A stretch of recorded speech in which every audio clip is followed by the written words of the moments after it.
Palavra da Verdade, a exposição bíblica com Hernandes Dias Lopes.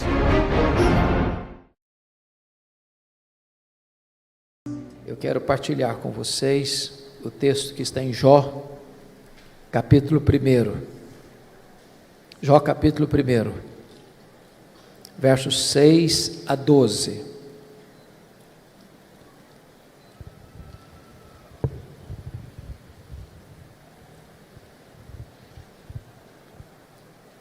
Jó, capítulo 1, 6 a 12. Está escrito o seguinte: num dia em que os filhos de Deus vieram apresentar-se perante o Senhor, veio também Satanás entre eles. Então perguntou o Senhor a Satanás: de onde vens? Satanás respondeu ao Senhor e disse: de rodear a terra e passear por ela. Perguntou ainda o Senhor a Satanás: observaste o meu servo Jó? Porque ninguém há na terra semelhante a ele, homem íntegro e reto, temente a Deus e que se desvia do mal. Então respondeu Satanás ao Senhor: porventura Jó debalde ou inutilmente teme a Deus? Acaso não o cercaste com sebe a ele, a sua casa e a tudo quanto tem? A obra de suas mãos abençoaste, e os seus bens se multiplicaram na terra. Estende, porém, a tua mão e toca-lhe em tudo quanto ele tem, e verás se não blasfema contra ti na tua face. Disse o Senhor a Satanás: eis que tudo quanto ele tem está em teu poder, somente contra ele não estendas a tua mão. E Satanás saiu da presença do Senhor. Agora capítulo 2, versos de 1 a 6, por favor. No dia em que os filhos de Deus vieram apresentar-se perante o Senhor, veio também Satanás entre eles apresentar-se perante o Senhor. Então o Senhor disse a Satanás: de onde vens? Respondeu Satanás ao Senhor e disse: de rodear a terra e passear por ela. Perguntou o Senhor a Satanás: observaste o meu servo Jó? Porque ninguém há na terra semelhante a ele, homem íntegro e reto, temente a Deus e que se desvia do mal. Ele conserva a sua integridade, embora me incitasses contra ele para o consumir sem causa. Então Satanás respondeu ao Senhor: pele por pele, e tudo quanto o homem tem dará pela sua vida. Estende, porém, a tua mão e toca-lhe nos ossos e na carne, e verás se não blasfema contra ti na tua face. Disse o Senhor a Satanás: eis que ele está em teu poder, mas poupa-lhe a vida. Meus amados, esse texto registra esse episódio da reunião de Deus com seus filhos, e eu quero crer que aqui são os anjos, e eu quero crer que nas regiões celestes. E a Bíblia não dá explicações, mas diz que Satanás apareceu por lá. E é curioso que quem começa a conversa é Deus, perguntando para Satanás assim: de onde vens? Satanás respondeu: de rodear a terra e passear por ela. Satanás é uma espécie de turista inveterado. Ele está por aí, está antenado, está de olho, está procurando alguém para devorar. E Deus cutuca outra vez, perguntando assim para ele: observaste o meu servo Jó? E Deus dá o currículo de Jó. Não tem ninguém na terra semelhante a ele, homem íntegro, reto, temente a Deus e que se desvia do mal. Em outras palavras, Jó era o homem mais piedoso da sua geração. Quando a Bíblia diz que ele era um homem íntegro, isso significa que é aquilo que você é quando ninguém está vendo, com a porta do quarto trancada. Quando diz que ele é um homem reto, significa que ele é exatamente aquilo que as pessoas estão percebendo. Um homem que tem uma vida pautada pela verdade e pela justiça. Homem temente a Deus significa que isso é o princípio da sabedoria. Homem que se desvia do mal significa que ele é deliberadamente santo. Bom, Satanás podia ter respondido para Deus assim: bom, esse eu não conheço ainda, estou meio ocupado, tenho outras agendas, quem sabe um dia eu boto os olhos nele, eu observo ele. Mas não foi a resposta de Satanás para Deus, não. Satanás respondeu assim para Deus: mas também puderas, desse jeito aí, qualquer um te adora, tu tens abençoado a vida dele, tu tens colocado um grande muro de proteção ao redor da família dele, tudo que esse homem bota a mão vira dinheiro, os bens dele prosperam na terra, desse jeito aí é muito fácil te adorar. Satanás com isso insinua duas coisas. Primeiro, Satanás insinua que ninguém adora a Deus por quem Deus é, apenas por aquilo que Deus dá. Satanás insinua que Jó só adora a Deus por causa das bênçãos que recebe de Deus e não por causa do caráter de Deus. Satanás insinua que Deus precisa subornar as pessoas com bênçãos para receber delas adoração.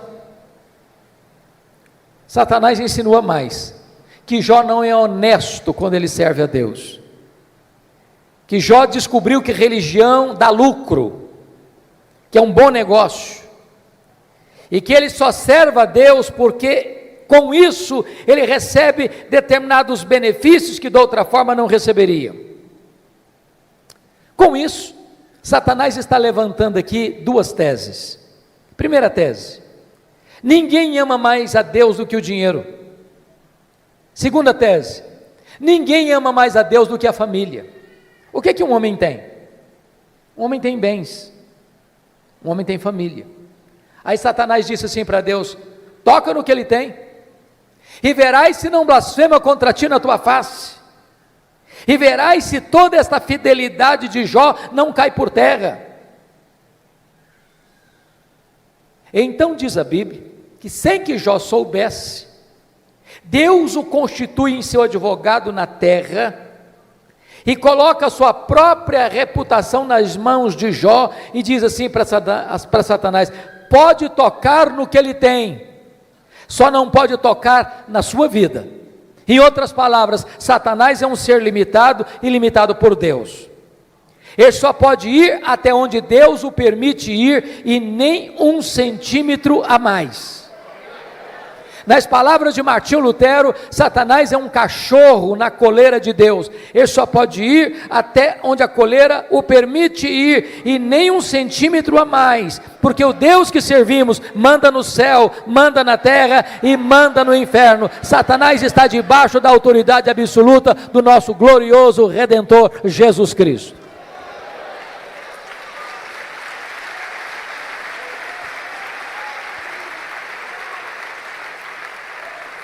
Com a permissão de Deus, Satanás, porém, sai dali para provocar um verdadeiro terremoto na vida de Jó. Convido você a olhar no versículo 3, 1:3, porque Jó não era apenas o homem mais piedoso, conforme diz o versículo 8, mas conforme diz o versículo 3, está escrito assim, depois de quantificar os bens que ele possuía, está escrito: de maneira que este homem era o maior de todos os do Oriente. Sabe o que significa isso? Ele era o homem mais rico da sua geração. Cai um mito aqui: não é pecado ser rico. Você pode ser o homem mais rico e ao mesmo tempo o mais piedoso. O problema não é ser rico, o problema não é ter dinheiro, o problema é o dinheiro nos ter. O problema não é ter dinheiro no bolso, o problema é entronizar o dinheiro no coração. O problema não é o dinheiro, o problema é o amor do dinheiro. Mas não obstante Jó ser o homem mais rico da sua geração, veja você comigo, que nos versos 14, 15 e 16, Satanás vai usar os sabeus, Satanás vai usar os caldeus, Satanás vai usar o fogo, para destruir tudo que Jó tinha de uma maneira abrupta e rápida. O homem mais rico entra em colapso financeiro. O homem mais rico quebra, vai à bancarrota. Bom, você e eu conhecemos gente que por muito menos dá um tiro na cabeça, por muito menos blasfema contra Deus. A grande pergunta é: será que a tese de Satanás era verdadeira? Será que Jó amava mesmo mais a riqueza e o dinheiro do que a Deus? Será que Jó blasfemaria mesmo contra Deus? Será que a tese de Satanás era verdadeira? A resposta, confira comigo, está no versículo 21. Ele diz o seguinte: nu saí do ventre de minha mãe, nu voltarei. Sabe o que ele está dizendo? Eu não trouxe nada para este mundo, não vou levar nada deste mundo, portanto o que eu granjeei entre o berço e a sepultura não é a razão da minha vida. Eu adoro a Deus não por aquilo que Deus dá, eu adoro a Deus por quem Deus é. Eu não adoro a Deus por causa das bênçãos de Deus, eu adoro a Deus por causa do caráter de Deus. E aqui Jó derrota a primeira tese de Satanás. Ele prova que ele ama mais a Deus do que o dinheiro. Mas tem uma segunda tese: ninguém ama mais a Deus do que a família. Se você ler capítulo 1, versículo 5, você vai notar que Jó era um pai exemplar. Mesmo sendo muito rico e tendo uma agenda tão congestionada, e mesmo tendo 10 filhos e todos eles adultos, e Jó costura a unidade dos filhos. E há uma coisa curiosíssima aqui, já que nós temos pais e filhos aqui, toda família que tem mais de um filho sabe disso. Os filhos não são naturalmente unidos. Quando você vê uma família unida, pode ter certeza, por trás tem um pai e tem uma mãe que trabalha para que os irmãos sejam amigos. Agora, quando tem dinheiro por trás, é mais complicado ainda. Sabe por quê? O dinheiro não tem liga, o dinheiro não tem amálgama, o dinheiro divide, o dinheiro separa. Porque Jó era um pai intercessor, porque Jó era um pai presente, porque Jó era um pai conselheiro, porque Jó era um pai que se preocupava com a salvação e a santificação dos seus filhos. Diz a Bíblia que os seus filhos eram amigos e unidos. Mas no mesmo dia que acontece o colapso financeiro de Jó, ele recebe a mais amarga notícia da vida. Os seus 10 filhos, num dia de festa, na casa de um deles, sofrem um acidente, e todos os 10 filhos de Jó morrem no mesmo acidente. Você já pensou o que é um pai levar para o cemitério todos os seus filhos num único dia? Como é que ele volta de lá? Como é que ele recomeça a vida? Como é que ele se levanta do luto? Como é que ele reconstrói seus sonhos? Será que Jó blasfemaria contra Deus? Será que a tese de Satanás era verdadeira? Será que ninguém de fato ama mais a Deus do que a família?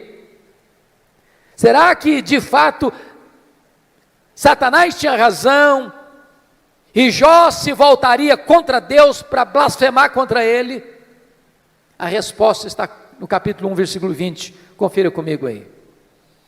Diz o texto que logo que Jó recebe essa notícia, ele se levanta, rasga o seu manto, rapa a cabeça, lança-se em terra e disse: o Senhor Deus deu, o Senhor Deus tomou, bendito seja o nome do Senhor. Ele prova que ama mais a Deus do que a família. Ele prova que ele serve a Deus não por aquilo que Deus dá, mas por quem Deus é. Ele derrota a segunda tese de Satanás. Ele prova que ele ama mais a Deus do que a sua própria família. Mas agora vem o capítulo 2. E novamente Deus está lá com seus filhos, e Satanás aparece por lá. E é curioso que é Deus quem começa de novo perguntando do mesmo jeito: de onde vens? Satanás respondeu assim: de rodear a terra e passear por ela. Sabe o que significa isso? Satanás está dizendo o seguinte: estou fazendo o que eu sempre fiz. Não mudei minha agenda, estou por aí, estou de olho, estou antenado, estou procurando uma brecha, estou procurando alguém para devorar. E Deus pergunta de novo: observaste o meu servo Jó? E dá o currículo de Jó sem alterar uma vírgula. Não tem ninguém na terra semelhante a ele, homem íntegro, reto, temente a Deus, que se dizia do mal. E Deus diz: me incitasses contra ele para o destruir sem causa, mas ele permanece íntegro. Sabe o que Deus está dizendo para Satanás? Satanás, suas teses são mentirosas, suas teses são falsas. Você diz que ninguém ama mais a Deus do que o dinheiro e do que a família, pois Jó provou que me ama mais do que ao dinheiro, provou que me ama mais do que a família. Jó derrotou as suas teses, Satanás. Então Satanás levanta uma terceira tese: pele por pele, e tudo que o homem tem dará pela sua vida. Toca-lhe nos ossos, toca-lhe na carne, e verás se não blasfema contra ti na tua face. A terceira tese de Satanás é essa: ninguém ama mais a Deus do que a si mesmo. Sem que Jó soubesse, mais uma vez Deus o constitui em seu advogado na terra e diz para Satanás: pode tocar nos ossos dele, pode tocar na carne dele, só não podes tirar a vida dele. Satanás ainda é um ser limitado e limitado por Deus. Ele só pode ir até onde Deus o permite ir, e nem 1 centímetro a mais. Satanás sai dali, diz a Bíblia, e coloca uma doença maligna em Jó, do alto da cabeça à planta dos pés. Este homem que já está falido e enlutado, agora fica doente. Seu corpo vira uma chaga aberta, uma ferida viva. Bolhas de pus começam a se formar no seu corpo. E diz a Bíblia que Jó precisa morder nessas bolhas de pus para aliviar sua dor. Sua pele vai ficando necrosada. Ele não consegue comer, ele não consegue dormir, ele não consegue ter alívio. Esse homem vai ficando magro, magérrimo, macérrimo, de couro furado pelas costelas em ponta. O seu corpo cheira mal, as pessoas passam, as pessoas praguejam, as pessoas cospem, as pessoas cortam volta dele, até os mais próximos, até os familiares vão desistindo dele, vão abandonando a ele, e ele fica rendido na sua desdita. Precisa pegar um caco, talvez de telha, para raspar a sua pele necrosada. Esse homem não tem mais o que sofrer. Nesta hora, diz a Escritura, que a sua mulher se aproxima dele e pergunta: ainda conservas a tua integridade, Jó? Amaldiçoa a Deus e morre, acaba com isso, tenha pelo menos coragem e dignidade de tirar a sua vida. E ele responde para ela: tu falas como uma louca, tendo nós recebido o bem de Deus, não receberíamos também o mal? Está escrito que em tudo isso Jó não pecou contra Deus com os seus lábios. Ele reprova a terceira tese de Satanás, ele prova que ama mais a Deus do que a si mesmo, ele prova que ele serve a Deus não por aquilo que Deus dá, mas por quem Deus é, não por causa das dádivas de Deus, mas por causa do caráter de Deus. Mas aí confira comigo, capítulo 2, versículo 11, vem os amigos, Elifaz, Bildade e Zofar, combinaram ir condoer-se de Jó e consolá-lo. Diz o texto que, levantando-se de longe os olhos, não reconheceram Jó, e ergueram a voz e choraram.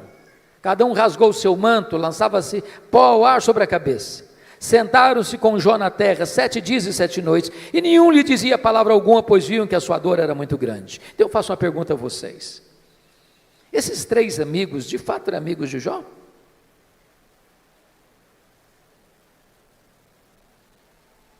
A resposta óbvia é: claro que eram amigos. Eu faço uma pergunta a você: alguma vez você já recebeu alguma visita assim? Quando você estava passando um momento difícil, pessoa que vem de longe, 7 dias, sentado com você no chão, sem abrir a boca, chorando ao ver o seu sofrimento? Você já fez a alguém alguma visita dessa natureza? Mas qual era o problema desses homens então? O problema desses amigos de Jó, que num dado momento eles deram uma de teólogos. Eles começaram a cogitar, desenvolveram uma lógica cartesiana de causa e efeito, e eles pensaram assim: para Jó estar sofrendo, ele deve ter feito alguma coisa errada, mas para Jó estar sofrendo muito, ele deve ter feito muita coisa errada. Mas eles não só pensaram, eles falaram. Mas eles não só falaram, falaram para Jó. E assacaram contra Jó os mais pesados libelos acusatórios, chamaram Jó de louco, chamaram Jó de adúltero, chamaram Jó de ladrão, falaram para Jó que ele roubou os órfãos e as viúvas, por isso que ficou rico, falaram para Jó que por ser ele um homem louco, Deus havia matado os seus filhos, e eles foram massacrando Jó, eles foram cravando Jó com as suas setas venenosas, e eles foram colocando Jó debaixo de um rolo compressor, e eles massacraram este homem de Deus. Sabe o que Jó fez? O que você e eu faríamos? Jó começa a perguntar para Deus: por que, meu Deus? Por que eu estou sofrendo? Por que a minha dor não cessa? Por que eu não morri no ventre da minha mãe? Por que eu não morri ao nascer?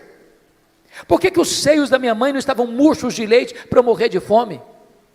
Por que o Senhor não me mata de uma vez? Jó levantou aos céus 16 vezes esta mesma pergunta: por quê, por quê, por quê, por quê, por quê?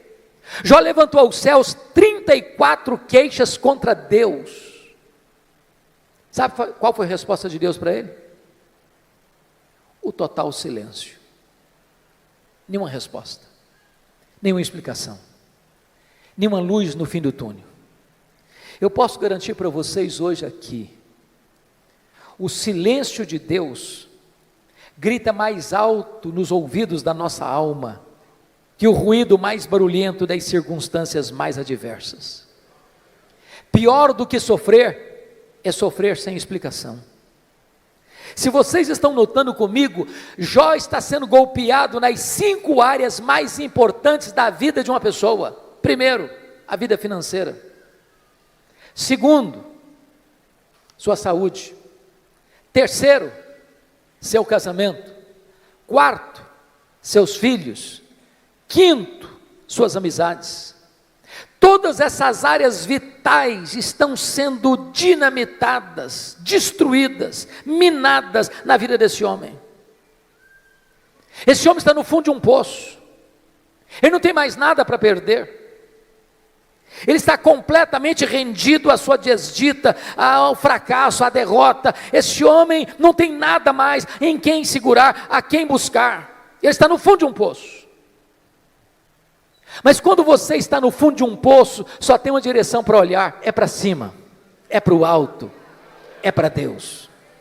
Esse homem perdeu os seus bens, esse homem perdeu a sua saúde, esse homem perdeu o apoio da sua mulher, esse homem enterrou os seus filhos, esse homem perdeu o apoio de seus amigos, esse homem olha para todo lado e tudo é ruína na vida dele, mas esse homem não perdeu uma coisa: esse homem não perdeu a sua confiança em Deus. E quando ele está no fundo do poço, ele arranca de dentro da alma um brado de esperança, ao dizer: mas uma coisa eu sei, é que o meu Redentor vive, e por fim, eu vestir esse meu corpo de pele, eu verei o meu Redentor. Pode vir momentos difíceis, pode vir momentos de perda, pode vir momentos de luto, pode vir momentos de angústia e dor na sua vida, mas Deus jamais deixará você desamparado. Ele sustenta você, Ele segura você, Ele ampara você, Ele levanta você. É curioso, irmãos, que quando Jó arranca do peito esse brado de esperança, Deus rompe o silêncio e começa a falar com ele. Mas curiosamente, Deus, ao conversar com Jó, Deus não respondeu nenhuma das 16 perguntas de Jó. Deus não respondeu nenhuma das 34 queixas de Jó. Ao contrário, Deus fez 70 perguntas para Jó. 70. Todas perguntas retóricas, que não dava para responder. Deus como que abriu as janelas dos céus, despejando em catadupas torrentes da sua glória, do seu conhecimento sobre Jó. da sua majestade, do seu poder, e Deus começa a perguntar para Jó assim: ô Jó, onde tu estavas quando eu lancei, ou quando eu lançava os fundamentos da terra? Ô Jó, onde você estava quando eu espalhava as estrelas no firmamento? Ô Jó, onde você estava quando eu cercava as águas do mar, para que elas não invadissem a terra? Ô Jó, me explica como é que eu formo a geada. E Deus foi mostrando para Jó o seu poder, a sua grandeza, a sua majestade, a sua glória, a sua magnificência. E quando Jó é esmagado por esta gloriosa revelação de Deus, ele para ter a mais importante experiência da sua vida. E eu gostaria de contar para você como é que ele teve essa experiência. Então vá comigo agora, por favor, para o capítulo 42 de Jó. Porque aí algumas revelações que mostram a experiência desse homem com Deus, que pode ser nesta noite a sua experiência com Deus.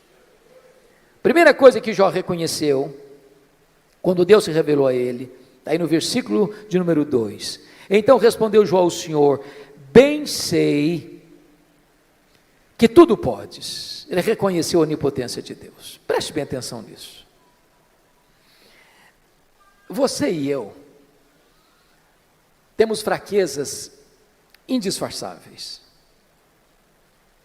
Como o bispo Júlio disse agora há pouco, a gente tem que ler.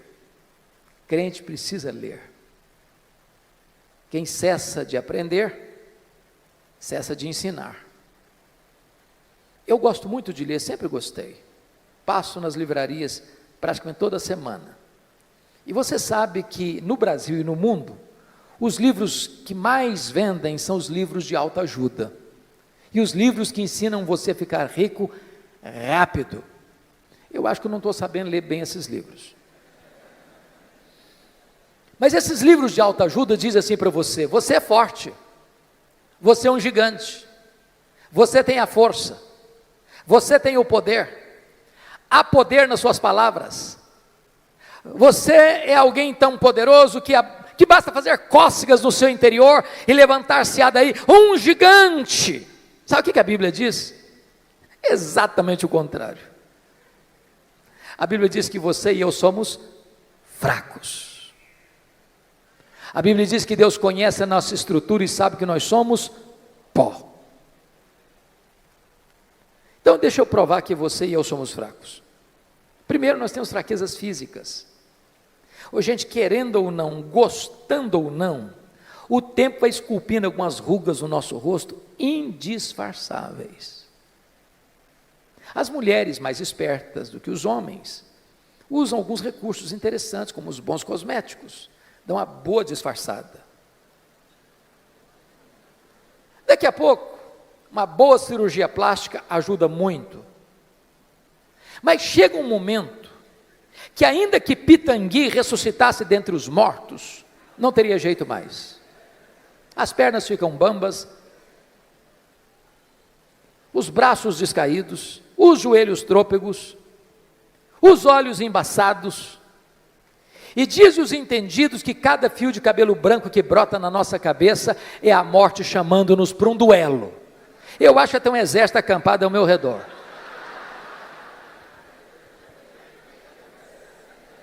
Temos fraquezas físicas, mas nós temos fraquezas emocionais. Quantos de nós, nas noites mais escuras da alma, gemendo e chorando, dissemos para Deus: oh meu Deus, eu não aguento mais. O Senhor estende a mão para mim e eu pereço. Temos fraquezas emocionais, mas nós temos fraquezas morais. Quantos de nós, com lágrimas nos olhos, já não prometemos para Deus: Deus, eu não quero mais cometer esse pecado, eu não quero mais cair neste mesmo pecado. Daqui a pouco, você se flagra cometendo o mesmo pecado. Não é porque faltou para você honestidade e sinceridade, não, faltou para você poder. Somos fracos. Mas nós temos fraquezas espirituais. Nós somos um ser contraditório, ambíguo, paradoxal. Paulo diz que o bem que eu quero fazer, esse eu não faço. O mal que eu não quero, esse eu pratico. Somos fracos. Mas é maravilhoso você poder afirmar como Jó, mas o meu Deus tudo pode. Para Ele não tem doença incurável, para Ele não tem vida irrecuperável, para Ele não tem perdão que Ele não possa perdoar, para Ele não tem casamento que Ele não possa restaurar, para Ele não tem família que Ele não possa reerguer, para Ele tudo é possível, Ele pode tudo quanto Ele quer, Ele tudo pode. Portanto, irmãos, não tem nada mais importante para a família do que relação pais e filhos, filhos e pais, marido e mulher, mulher e marido, irmãos e irmãos, do que saber quem é o Deus que nós servimos, quão grande é o Deus que nós adoramos. A pergunta que eu faço a você nesta noite é: quem é o seu Deus? Quão grande é o seu Deus? Quão majestoso é o seu Deus? Quão poderoso é o seu Deus? Quanto pode o seu Deus?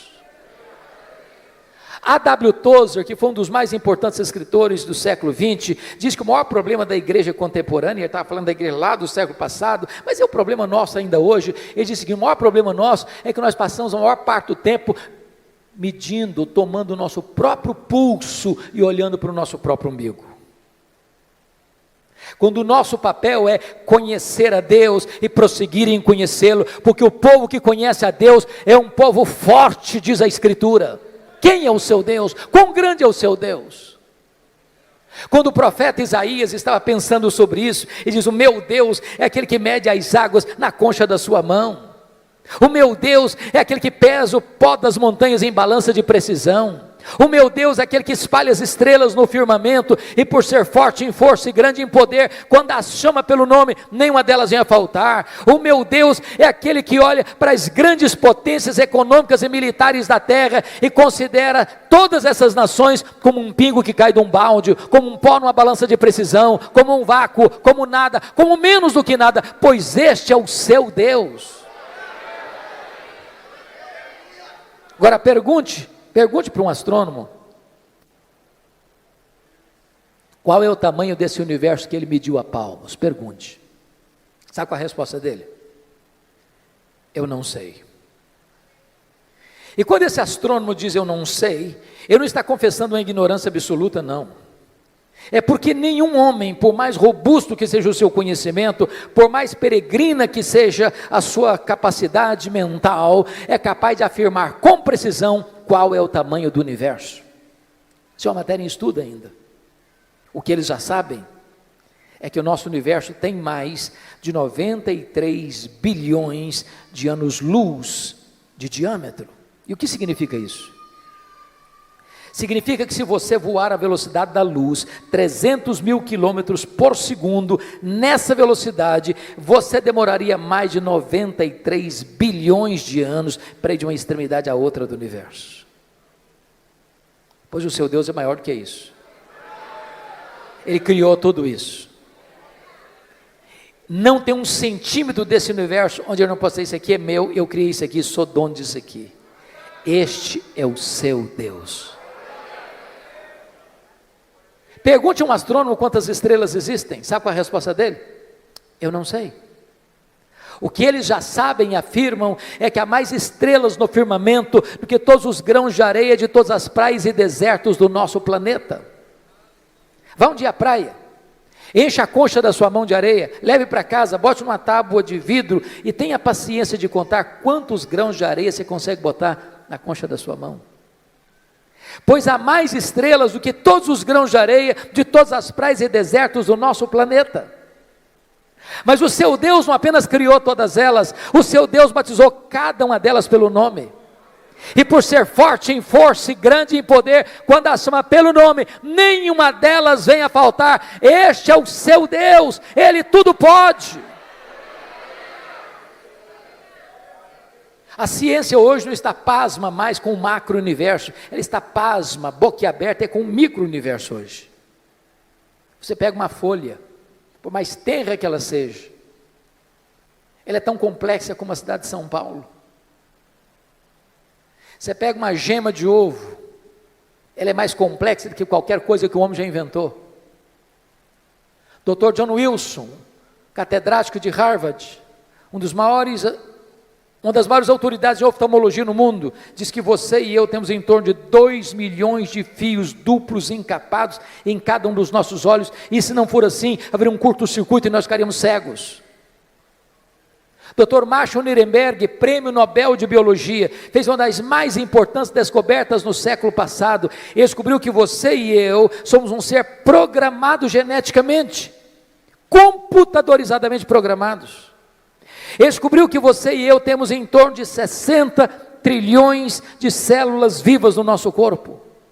Descobriu mais, que em cada uma dessas células você tem 1,70 m de fita DNA, onde estão gravados e computadorizados todos os seus dados genéticos. Se você espichar a fita DNA do seu corpo, você terá 102 trilhões de metros de fita DNA, você terá 102 bilhões de quilômetros de fita DNA no seu corpo, daria para dar diversas voltas no sistema planetário. Dr. Loy vai dizer mais tarde, códigos de vida não se originam espontaneamente, códigos de vida não se originam de uma explosão cósmica, códigos de vida não se originam de uma evolução de milhões e milhões de anos, códigos de vida foram plantados em você, pelo Deus Todo-Poderoso, Criador dos céus e da terra, e este Deus é o seu Pai, é o seu Deus, Ele tudo pode.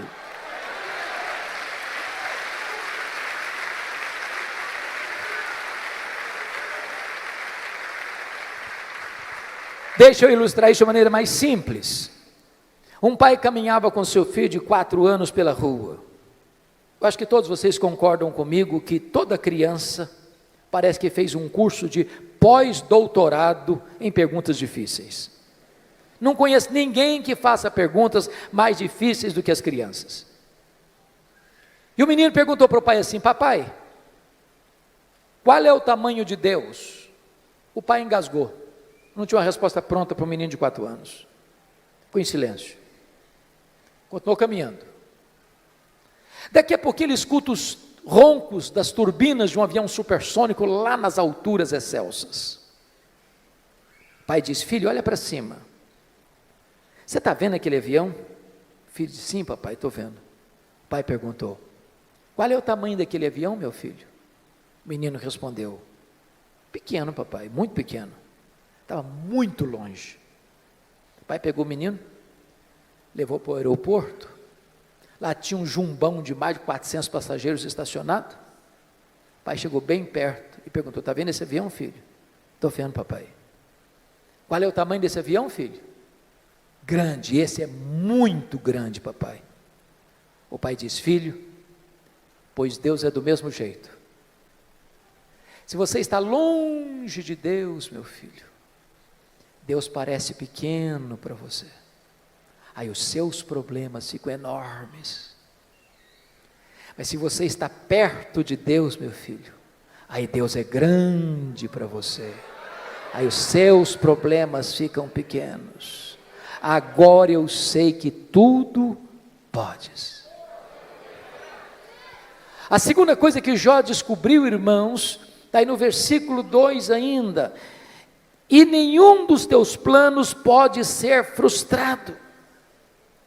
Preste atenção nisso. Você e eu não cremos em acaso, você e eu não cremos em sorte, você e eu não cremos em azar, você e eu não cremos em determinismo cego, você e eu não cremos em misticismo, você e eu não cremos em olho gordo, você e eu cremos que a mão de Deus dirige o nosso destino. Pode ter certeza disso. Se você está passando um momento difícil, se você está passando por um vale, se você está passando por uma prova, se você está passando por um momento de amargo, seja financeiro, seja de saúde, seja na sua família, isso não pegou Deus de surpresa, isso não desfez os propósitos de Deus na sua vida. Deus está trabalhando por você e não contra você. Sabemos que todas as coisas cooperam para o bem daqueles que amam a Deus. Se Ele está permitindo você passar por uma luta, Ele tem um plano, Ele tem um propósito, Ele vai transformar tudo isso para o seu bem, e você vai ficar mais maduro, e você vai ficar mais parecido com o Senhor Jesus Cristo.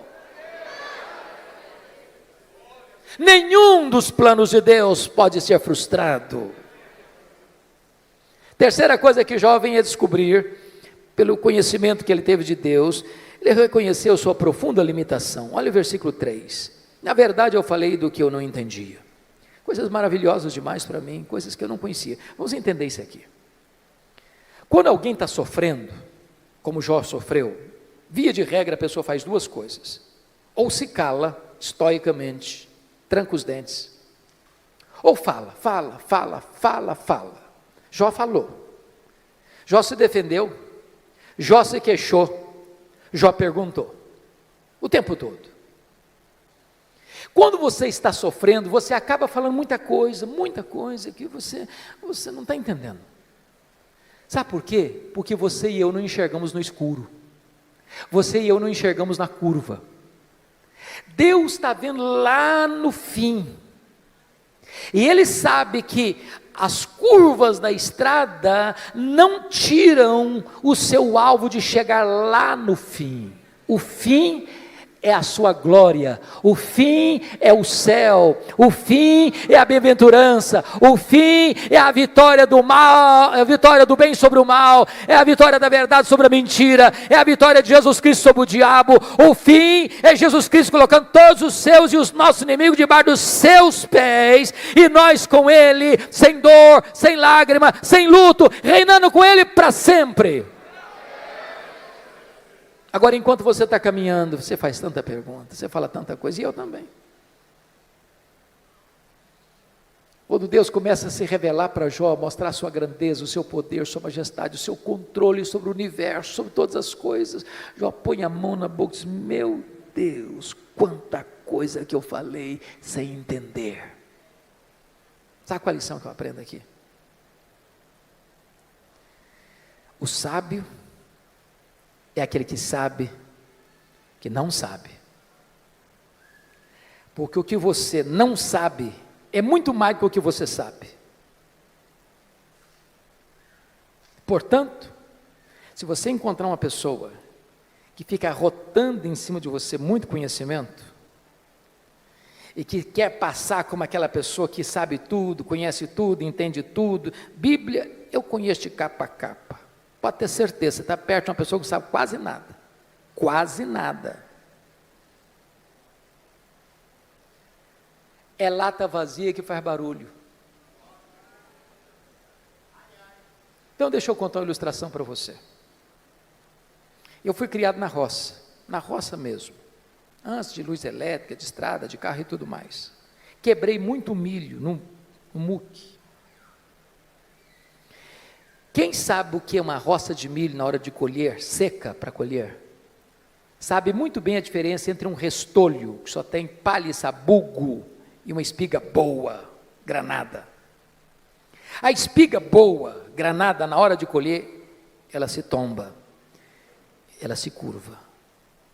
O restolho que só tem palha e sabugo, não se curva nunca, fica sempre empinadinho.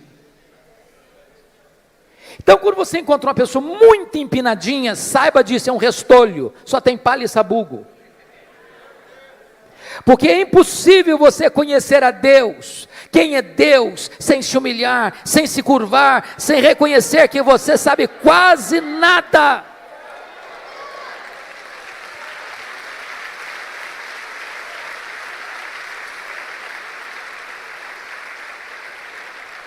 Quarta coisa que Jó descobriu que mudou a vida dele, ele reconheceu o seu limitado conhecimento de Deus. Olha o versículo 5 comigo.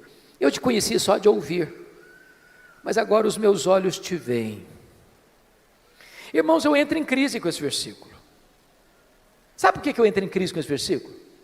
Lá no capítulo 1, versículo 8, Deus disse sobre esse homem aí: não tem ninguém na terra semelhante a ele, homem íntegro, reto, temente a Deus, que se desvia do mal. Isso não é rasgação de seda de amigo, não. Quem está dizendo isso é Deus. Deus não tem uma opinião a seu respeito, Deus tem um diagnóstico. Agora, como é que esse homem, que Deus chama do homem mais piedoso da sua geração, pode fazer uma declaração dessa? Oh Deus, eu te conheci só de ouvir, agora os meus olhos te veem. Não parece contraditório? Mas para entender isso, eu vou fazer uma pergunta para você. Você conhece a Deus? Conhece mesmo? quanto você conhece? Quanto? Eu explico. Havia um homem que nunca tinha visto o mar. Brincando, eu acho que ele era mineiro. Um dia ele faz uma viagem para o litoral e vê o mar. E ele fica encantado. Ele diz: agora eu conheço o mar. Aproxima-se dele um marujo, com a pele tostada de sol e sal, por viver nas procelas do mar, e diz: eu também conheço o mar. Qual a diferença entre eles? Você conhece a Deus? Quanto você conhece a Deus? João 17,3 diz que a vida eterna é esta: conhecer a Deus e a Jesus Cristo, a quem enviaste. Sabe de uma coisa? Que a própria essência da vida eterna é conhecer a Deus. Sabe o que você vai estar fazendo no céu depois que você tiver 1000 anos lá na glória? Você vai estar conhecendo a Deus. Sabe o que você vai estar fazendo no céu depois que você tiver 1 bilhão de anos lá na glória? Você vai estar conhecendo a Deus. Sabe o que você vai estar fazendo no céu depois que você tiver 1 trilhão de anos lá na glória? Você vai estar conhecendo a Deus. Jamais haverá um tempo na eternidade onde você possa dizer: conheço tudo de Deus, não tem mais nada para conhecer, agora eu vou botar a vida no piloto automático. Deus é inesgotável em seu ser. O céu vai ser dinâmico. A Bispo Júlia, há poucos dias eu tomei um susto. Uma menina adolescente da igreja chegou para mim e disse assim: pastor. Falei: pois não, filha. Ela disse assim: eu não quero ir para o céu, não. Eu tomei um susto.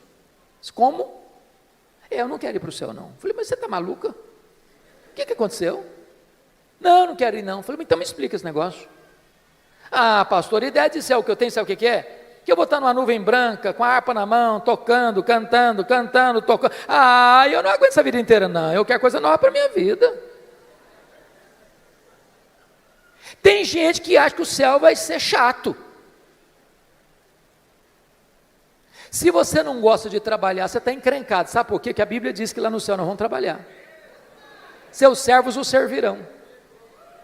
Agora pense comigo que nesse corpo frágil, que fica cansado, que fica doente, que fica velho, que fica caquético, nós conseguimos fazer coisas tão fantásticas, e diz Einstein que nós não usamos nem 10% do nosso potencial. Você já imaginou que nós não vamos poder fazer com um corpo 100% turbinado pela glória de Deus? Diz a Bíblia que você e eu vamos ter um corpo semelhante ao corpo da glória do Senhor Jesus Cristo. Jesus entrava numa casa fechada sem precisar abrir a porta.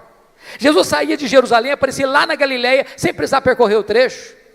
Jesus subiu o assunto aos céus fisicamente. E eu pergunto para você: qual a distância da terra ao céu? Com que velocidade Jesus foi para o céu? Porque se ele foi para o céu na velocidade da luz, 300 mil quilômetros por segundo, depois de 2000 anos, ele está logo ali na esquina ainda. O que significa isso? A Bíblia diz que nós vamos ser como os anjos, não que nós não vamos ter um corpo, mas significa que nós vamos viver numa nova dimensão. Eu pergunto a você: com que velocidade um anjo vem do céu à terra? Jesus Cristo disse para Pedro lá no Getsemane: guarda essa espada, porque se eu precisasse de ajuda, eu rogaria ao Pai, Ele me mandaria mais de 12 legiões de anjos, mais de 72 mil anjos. Com que velocidade eles viriam? Os anjos não estão mais, não precisam e não estão presos às mesmas leis que nos governam aqui, pois o nosso corpo de glória vai ser assim. Nós vamos estar lá, nós viremos cá, nós subiremos, nós desceremos com a mesma velocidade, porque nós habitaremos novos céus e nova terra, e nós vamos conhecer a Deus, e nós vamos glorificar a Deus, e nós vamos trabalhar para Deus, e nós vamos amar a Deus, e nós vamos fruir a presença de Deus. Agora eu entendo Jó. Agora eu entendo Jó, ele está só arranhando a superfície, e você e eu também, tem muito mais, tem infinitamente mais. Então continua a ordem do profeta: conheçamos e prossigamos em conhecer ao Senhor. A última coisa que mudou a vida de Jó, confira comigo, está no versículo 6. Por isso eu me abomino e me arrependo no pó e na cinza. Ponto. Não entendi nada de novo. Muito difícil. Como é que eu vou entender esse homem que o próprio Deus diz que ele é o mais piedoso, está se abominando e se arrependendo no pó e na cinza? Eu esperava uma confissão dessa de um ladrão, de um assassino, mas do homem mais piedoso. É chocante. Explicação. As pessoas que mais lamentam e choram os seus pecados, não são as que mais pecam, são as que mais perto de Deus andam. Quem está longe de Deus, irmãos, nem convicção de pecado tem. Quanto mais você conhece a Deus, quanto mais você anda com Deus, quanto mais intimidade você tem com Deus, mais você vê a enormidade do seu pecado e mais você lamenta pelo seu pecado. Pois bem, veja comigo, por favor, agora o versículo 10. Ele é a chave hermenêutica deste livro. Mudou o Senhor a sorte de Jó, quando ele chorava pelos seus amigos, e o Senhor deu-lhe o dobro de tudo quanto antes possuía. Você já fez uma pergunta, por que Deus mudou a sorte de Jó, enquanto este, ou quando este orava pelos seus amigos? Você já fez essa pergunta? Por quê? Então deixa eu fazer uma pergunta para provocar. O que você sente quando alguém fala mal de você? Você fica feliz? Você celebra isso? Você chega na igreja e diz, bispo Júlio, eu estou tão feliz hoje. O que foi, filho? Estão falando mal de mim, o senhor sabe que isso é uma delícia, eu estou tão feliz com isso. É assim que você reage? O que vocês acham que Jó sentiu, quando seus amigos disseram assim para ele, você é um ladrão, você é um adúltero, você é louco, você ficou rico porque você roubou os órfãos e as viúvas? O que vocês acham que Jó sentiu? Ficou feliz da vida? O que Jó fez? Jó se queixou, se defendeu, e quem se defende, sabe o que tem no coração às vezes? Mágoas, dores, ressentimentos. Sabe o que Deus está falando para esse homem? Meu filho, saia dessa arena da autodefesa, meu filho. Entre, meu filho, na brecha da intercessão. Enquanto você ficar se defendendo, Jó, vai ter mágoa no seu coração, mas quando você começar a orar por esses homens que acusaram você, você vai ficar curado, você vai ficar liberto, você vai ser restaurado. Sabe o que aconteceu? As 5 áreas que Satanás tentou destruir na vida de Jó, Deus restaurou todas elas. Bendito seja Deus. Primeira área que Deus restaurou, confira comigo lá no versículo 16, Deus restaura a saúde de Jó. Depois disso viveu Jó 140 anos, viu seus filhos, e aos filhos de seus filhos até a 4ª geração. Eu acho que não ficou nem cicatriz, nem sequela. Completamente curado. Deus está aqui hoje, irmãos. Ele é o Jeová Rafá. Ele pode curar a sua enfermidade. Ele é Deus. Segunda área que Deus restaurou. Versículo 12. Área financeira.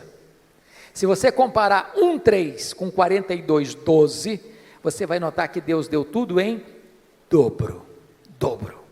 Eu quero dizer para você que Deus está aqui hoje e Ele é o Deus da restituição. Ele pode restaurar a sua vida financeira, Ele pode levar você mais além na sua vida financeira. Ele é o Deus da restituição.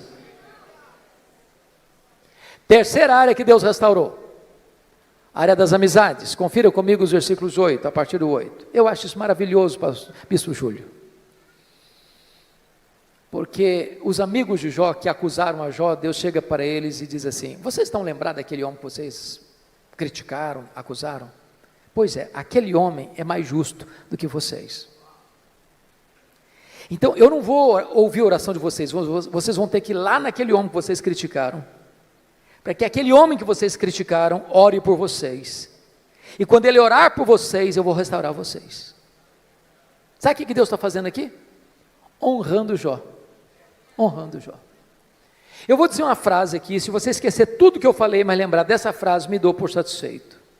E a frase é essa: cuida bem da tua integridade, e Deus cuidará da tua reputação. Você não tem que se defender, você tem que viver com Deus, porque quando você vive com Deus, Deus defende você. Quando você vive com Deus, aqueles que criticaram você vão ter que voltar a você e mudar de opinião a seu respeito. Deus restaurou Jó, e Deus restaurou os amigos de Jó. Quarta área que Deus restaurou: o casamento. Por que a Bíblia não diz que casou com outra? Eu quero crer que restaurou o casamento com a mesma mulher. Agora, pense comigo com a cabeça de um brasileiro, só um pouquinho agora. Quando Jó estava numa magrela, a mulher dele olhou para ele e disse: morre, homem, morre, mas morre logo. Agora Jó está curado, agora Jó está rico, agora Jó está no topo da pirâmide. O que vocês acham que, se ele fosse brasileiro, ele falaria para ela? Morre, mulher, morre. Talvez ele diria: minha filha, a fila andou, agora eu estou noutra. Mas deixa eu dizer algo para você, amado. Deus é especialista em pegar os cacos e fazer um vaso novo. Deus é especialista em curar feridas, em restaurar relacionamentos quebrados. Para Deus não tem impossíveis. Você que está pensando em desistir do seu casamento, não desiste não, invista nele. Deus pode fazer um milagre. Deus pode dar espírito de perdão ao seu coração.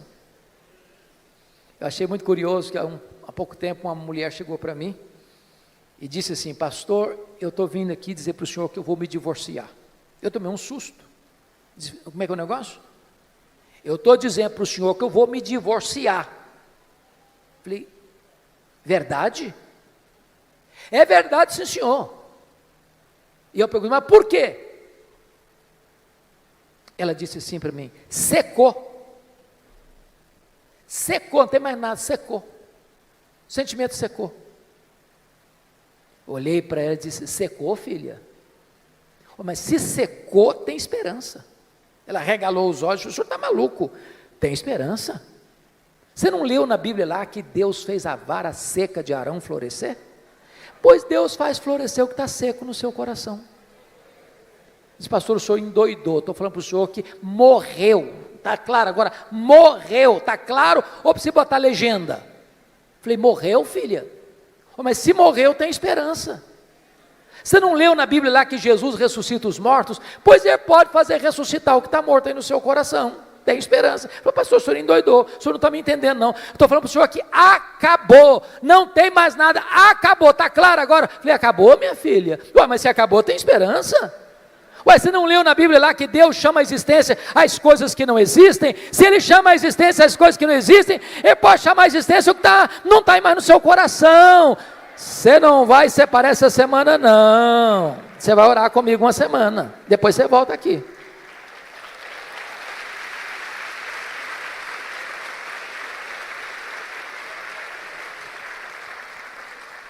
Depois de uma semana ela voltou e disse: pastor, acabou. Falei: acabou o quê, filha? A vontade de divorciar. Estou animada.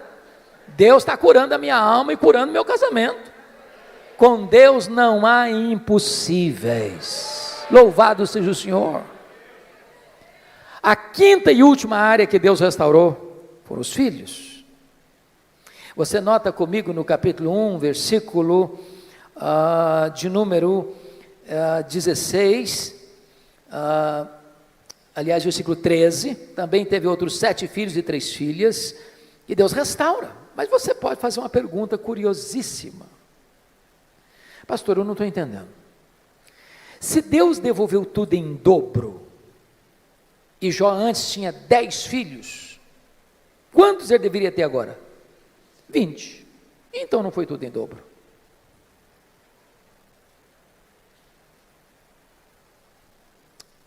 Deixa eu explicar isso bem. Talvez fazendo uma correção para um tipo de comunicação, de fala que nós usamos muito no Brasil. Quando morre alguém na sua casa, na sua família, família de Deus, preste atenção nisso. Quando morre um filho, você não perdeu um filho. Como aquele pai que voltou do cemitério, depois de enterrar o seu filho, e um amigo vai dar um abraço nele e disse: meus sentimentos, eu soube que o senhor perdeu o seu filho. O pai disse: não, senhor, eu não perdi meu filho. Você perde alguém quando você não sabe onde ele está, com quem ele está. Eu sei onde está meu filho, eu sei com quem está meu filho está no céu, meu filho está com Jesus, eu não perdi o meu filho. Jó agora tem 10 filhos no céu, Jó agora tem 10 filhos na terra. Deus restaurou e restaurou completamente.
Sabe o que Satanás queria com Jó? Colocá-lo longe de Deus. Sabe o que Satanás conseguiu? Colocar Jó mais perto de Deus. Sabem por quê? Porque os planos de Deus não podem ser frustrados. Que grande Deus nós temos. A Ele a honra, a Ele a glória, a Ele o louvor agora e pelos séculos eternos. Aleluia. Amém.